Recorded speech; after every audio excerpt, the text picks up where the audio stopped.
এই দেখো আমার হাতে কত মাটি লেগে রয়েছে, তাই না? মাটির সাথে কাজ করলে মাটি তো লাগবেই অবশ্যই।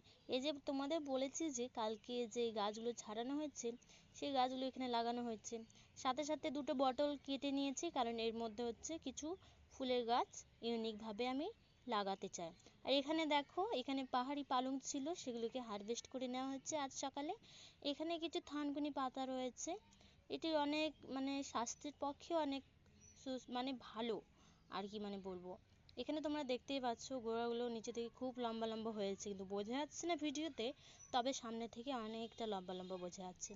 এই যেখানে দেখছো পার্সেল ফুলের গাছ, এটা হচ্ছে এই গাছের ছোট ছোট ডালগুলি নিয়ে আমি বোতলে ভরে মাটিতে করে ইউনিকভাবে লাগাবো।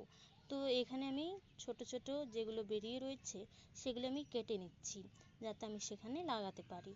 এই যে আর কি, যেটাই বলা সেটাই করা, মানে ভালোও লাগে, মনে একটা আনন্দ লাগে। এই শীতের দুপুরবেলা কি আর করি বসে বসে, তাই ভালো লাগে না। তাই ভাবি যে কিছু গাছের, ফুলের গাছের কিছু লাগানো, কিছু করা, একটা ইউনিক মানে একটা অ্যাক্টিভিটি থাকে তো ভালো লাগে। দেখো তেমনই করা। এই যে এখানে আবার বোতলটি কেটে নিয়েছি, তবে ফুটো করা নেই। তাই এখানে আগুনের সাহায্যে মোমবাতিতে আগুন লাগিয়ে তারপরে এখানে চাকু দিয়ে গরম করে তা আমি কেটে নিচ্ছি। ভালো মজাই লাগছিল।